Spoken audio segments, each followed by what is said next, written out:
আমাদের খেলা আগে বলি যে নেক্সট বিশ্বকাপ এটা কোথায় পেলি, কিন্তু আর আমি জীবনে এই কথা বলি নাই। হ্যাঁ, এগুলো বানান কেমনে? Is not for this world cup, মানে কে যেই বানায় আপনি না, আমি বলছি যারা বানায় কেমনে।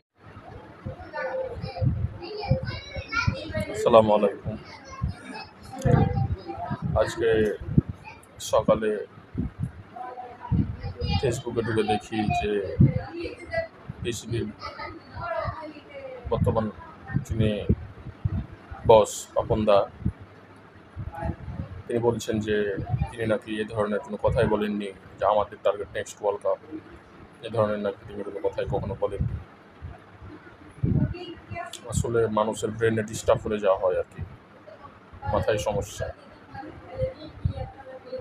একটা ভাইরাল ডায়লগ, আমাদের টার্গেট নেক্সট ওয়ার্ল্ড কাপ, এখানে তিনি বলেননি, কিন্তু সেটা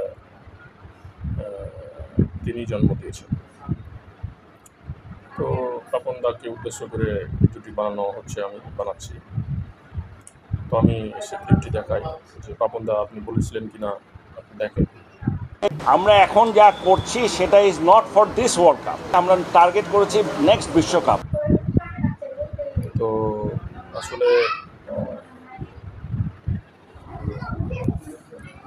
সোশ্যাল মিডিয়ার যুগে মিথ্যা কথা বলে পার পাওয়া যায় না, সব কিছু প্রমাণ সবার হাতে থাকে। সো কথা বলার সময় বি কেয়ারফুল। পাপন দা, মিথ্যা কথা বলবেন না। আপনি যেটি বলেছেন সেটা স্বীকার করুন, এটাই আপনার জন্য ভালো। আসসালামু আলাইকুম।